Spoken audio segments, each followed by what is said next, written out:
வணக்கம். நீங்களும் உங்கள் அன்பு குடும்பமும் எல்லா வளமும் பெற்று வாழ்க வளமுடன். நான் சத்யதேவ் ரோஷன் பேசுறேன். இன்னைக்கு நம்ம பார்க்க போற டாபிக் எதுன்னா, நம்மளோட மனதை பத்தி கொஞ்சம் பார்க்க போறோம். மனதை வலிமைப்படுத்தக்கூடிய விஷயங்களை நம்ம பார்க்க போறோம். மனம்ங்கிறது மிகப்பெரிய ஒரு சக்தி வாய்ந்த ஒண்ணு. அது நமக்கு கொடுத்த பெரிய கிஃப்ட். விலங்குகளுக்கெல்லாம் அப்படி கிடையாது. அதனால ஒரு குறிப்பிட்ட அளவு தான் அதோட சக்தியை பயன்படுத்த முடியும். ஓகேங்களா? அதுக்கு வரைமுறை இருக்கு.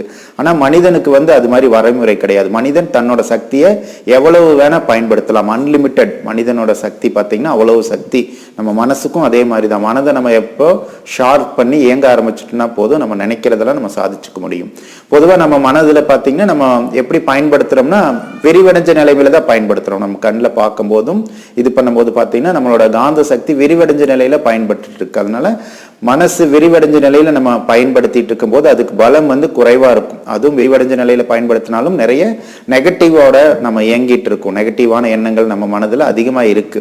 அதனால எப்பவுமே பாசிட்டிவான விஷயங்களை பாசிட்டிவா நினைக்கணும், நெகட்டிவான விஷயங்கள் நெகட்டிவா நினைக்கணும். நம்ம எல்லாமே பார்த்தீங்கன்னா நல்ல விஷயங்களை சந்தேக கண்ணோட பார்க்குறோம். ஓகேங்களா? அது நடந்துருமா, ஏற்கனவே இவங்க பண்ணியிருக்காங்களா, இவங்களுக்கு நடந்திருக்கா, எத்தனை பேர் பண்ணியிருக்காங்க, இதுக்கு எத்தனை நாள் பண்ணணும், ஒரு பயிற்சி இந்த பயிற்சி பண்ணுங்க உங்களுக்கு நல்லது நடக்குன்னு சொன்னா உடனே அது எத்தனை நாள் பண்ணணும் அப்படின்னு கேட்கும் போதே அவங்களுக்கு அந்த பயிற்சியில விருப்பம் இல்லைன்னு ஆயிடுது.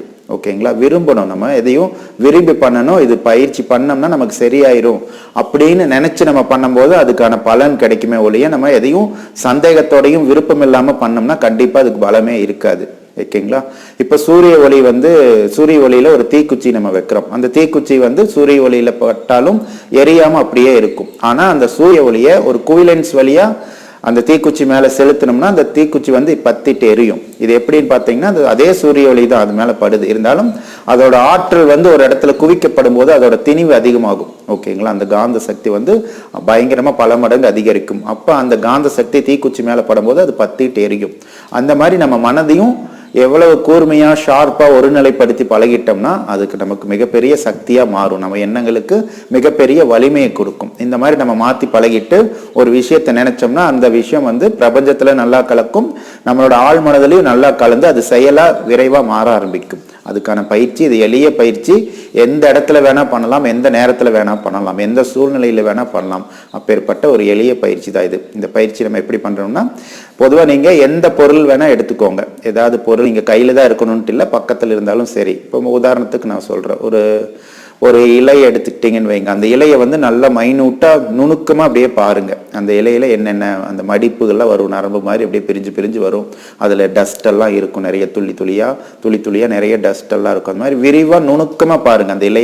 அந்த இலையோட அமைப்பு எப்படி இருக்கு, எவ்வளவு வரி வருது, எவ்வளவு பிரிவுகள் அதில் இருக்கு அப்படின்னு சொல்லி நுணுக்கமா அதை ஆராய்ச்சி பண்ணி பாருங்க. அப்படியே கான்சென்ட்ரேட் பண்ணுங்க. அப்படியே நுணுக்கமா குறுகி போங்க. ஓகேங்களா? அந்த மாதிரி உங்களால ஒரு நிமிஷம் 2 நிமிஷம் டைம் ஃப்ரீயா இருக்கும்போது அந்த மாதிரி ஏதாவது நீங்க பண்ணலாம். அதே மாதிரி உங்க கைகளை எடுத்துக்கலாம். நீங்க வேறு பொருட்களை பார்க்காம இருந்தாங்க கூட பரவாயில்ல, கைகளை எடுத்து கைகளை அப்படியே பாருங்க. நல்லா உன்னிப்பா பாருங்க. நல்லா டீப்பா அப்படியே நுணுங்கி பார்க்கும்போது கைகள்ல நிறைய இதை நீங்க கண்டுபிடிக்கலாம். அந்த ரேகைகள் எல்லாம் பாத்தீங்கன்னா ரொம்ப நுணுக்கமா பார்க்கலாம். அப்படியே ரேகைகள்ல அப்படியே நிறைய வரியா வரும், விதவிதமான ஷேப்ஸ் எல்லாம் அதுல இருக்கும். ஓகேங்களா? இந்த மாதிரி இயற்கை பொருட்கள் மேல நம்ம உடல் மேல நம்ம கான்சென்ட்ரேட் பண்றது நல்லது. இதே மாதிரி நீங்க எந்த பொருளை ஒரு தண்ணி எடுத்துட்டீங்கனாலும் அந்த தண்ணியை உத்து பாருங்க. அந்த தண்ணியில நிறைய டஸ்ட் இருக்கும், அதுலயும் பல வடிவங்கள்லாம் நமக்கு தெரியும். ஓகேங்களா? இது மாதிரி நீங்க எந்த இடத்துல போனீங்கனாலும் எல்லாத்தையும் நீங்க டீப்பா பார்க்கலாம். டீப்பா நுணுக்கமா ஒவ்வொரு விஷயத்தையும் கான்சென்ட்ரேட் பண்ண ஆரம்பிங்க. அப்படி கான்சென்ட்ரேட் பண்ண நம்ம மனசு ஒரு இடத்துல குவிய ஆரம்பிச்சிடும். ஒரு ரூபா காயின் எடுங்க. அந்த ஒரு ரூபா காயின்ல என்னென்னலாம் எழுதி இருக்கு, அதுக்குள்ள அந்த நிறைய டிசைன்ஸ் எல்லாம் இருக்கும். அந்த டிசைன்ஸ் எல்லாம் நல்லா டீப்பா பாருங்க. அந்த நுண்ணிய அந்த வரிகள், நுண்ணிய அந்த கோடுகள் எல்லாமே கூட நீங்க டீப்பா பாருங்க. இந்த மாதிரி நிறைய பொருட்கள் எல்லாம் பார்த்து அதுல இருக்கிறதெல்லாம் நீங்க பாருங்க. ஒரு பேனா எடுத்துக்கலாம். அந்த பேனாவை கூட நம்ம டீப்பா பாருங்க. அதோட நுனியை பாருங்க, நல்லா பாருங்க அப்படியே.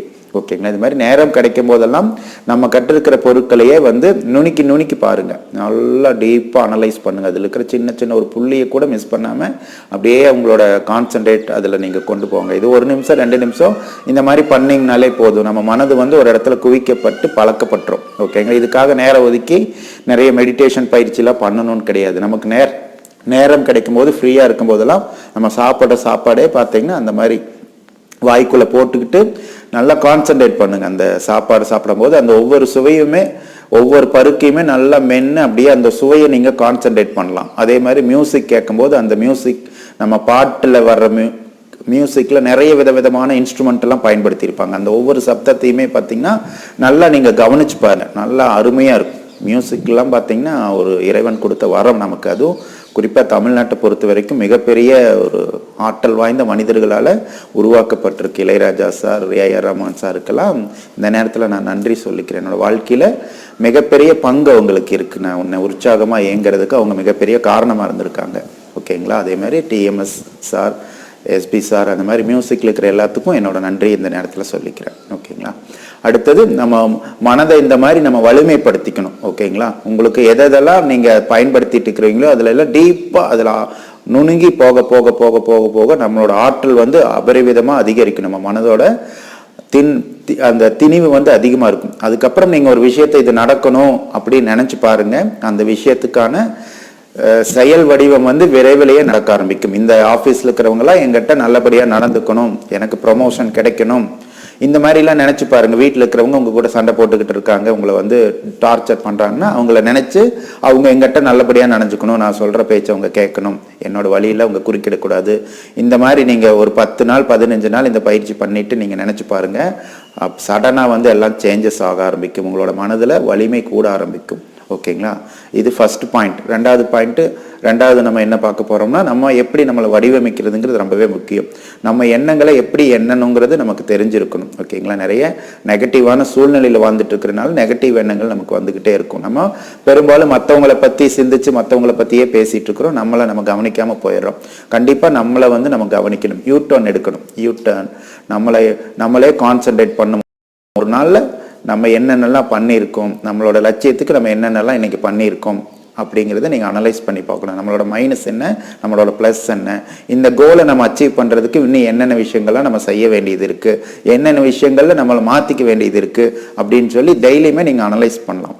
சின்ன ஒரு டார்கெட் வச்சுக்கலாம் டெய்லியுமே வந்து. அதுக்காக நம்மளோட கோலுக்கு அதை அச்சீவ் பண்ணுறதுக்கு சின்ன ரொம்ப பெருசாக வைக்கக்கூடாது, எப்போவுமே சின்ன விஷயம் வச்சுக்கணும். இப்போ நமக்கு உடம்பெல்லாம் ஃபிட் ஆக்கணும், இந்த சில வேலைகள் பண்ணுறதுக்கு நம்ம உடல் தகுதி நல்லா இருக்கணும் அப்படின்னு நினச்சோம்னா, காலையில் நான் எந்திரிச்சோன்னா ஒரு 2 நிமிஷம் எக்ஸசைஸ் பண்ணுறேன் அப்படின்னு நினச்சிக்கலாம். சின்ன பயிற்சி, அதாவது 2 நிமிஷம் மூச்சு பயிற்சி மட்டும் 2 நிமிஷம் நான் பண்ணுறேன் அப்படின்னு சொல்லி நீங்கள் செட் பண்ணிங்கன்னா கண்டிப்பாக நம்மளால் செய்ய முடியும். ஒரு மாதத்துக்கு நான் 2 நிமிஷம் ஒதுக்க போகிறேன், டெய்லியும் இந்த பயிற்சி பண்ண போகிறேன்னா நம்ம பண்ணுவோம். நான் காலையில் எழுந்திரிச்சு 1/2 மணி நேரம் எக்ஸசைஸ் பண்ண போகிறேன், திடீர்னு நம்ம ஒரு கொள்கையை நமக்குள்ளே போட்டுக்கிட்டேன்னு வைங்க. உடம்புக்கு பழக்கம் இல்லை, மனசுக்கும் பழக்கம் இல்லை அந்த விஷயங்கள்ல நம்ம செஞ்சு.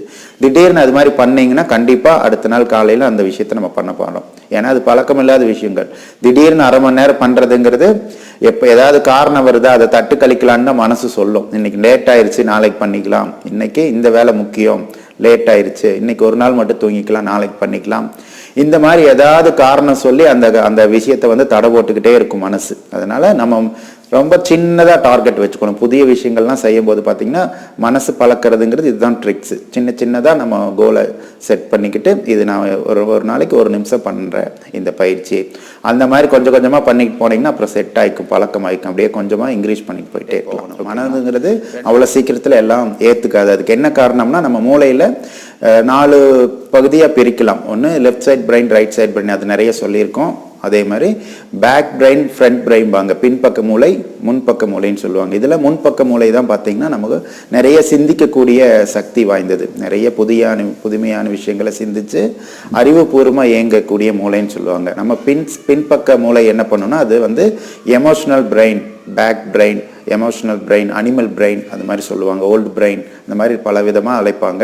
அது என்ன பண்ணுன்னா, ஏற்கனவே நமக்குள்ள பதியப்பட்டிருக்கிற பழக்க வழக்கங்கள் அடிப்படையில் தான் நம்மளை இயங்க செய்யும். புதிய விஷயங்கள் எல்லாம் அது அக்செப்ட் பண்ணாது. உடனடியாக ஏற்கனவே நமக்கு என்ன பிடிச்சிருக்கோ, என்ன நம்ம பழக்கத்தில் வச்சிருக்கிறோமோ அந்த விஷயத்தை மட்டும்தான் அது அக்செப்ட் பண்ணும். இதனால நமக்கு நிறைய புதிய விஷயங்கள் செய்ய முடியாமல் போகுது. அந்த விலங்கின பதிவுகள்லாம் நம்ம தடுத்துக்கிட்டே இருக்கும். ஓகேங்களா?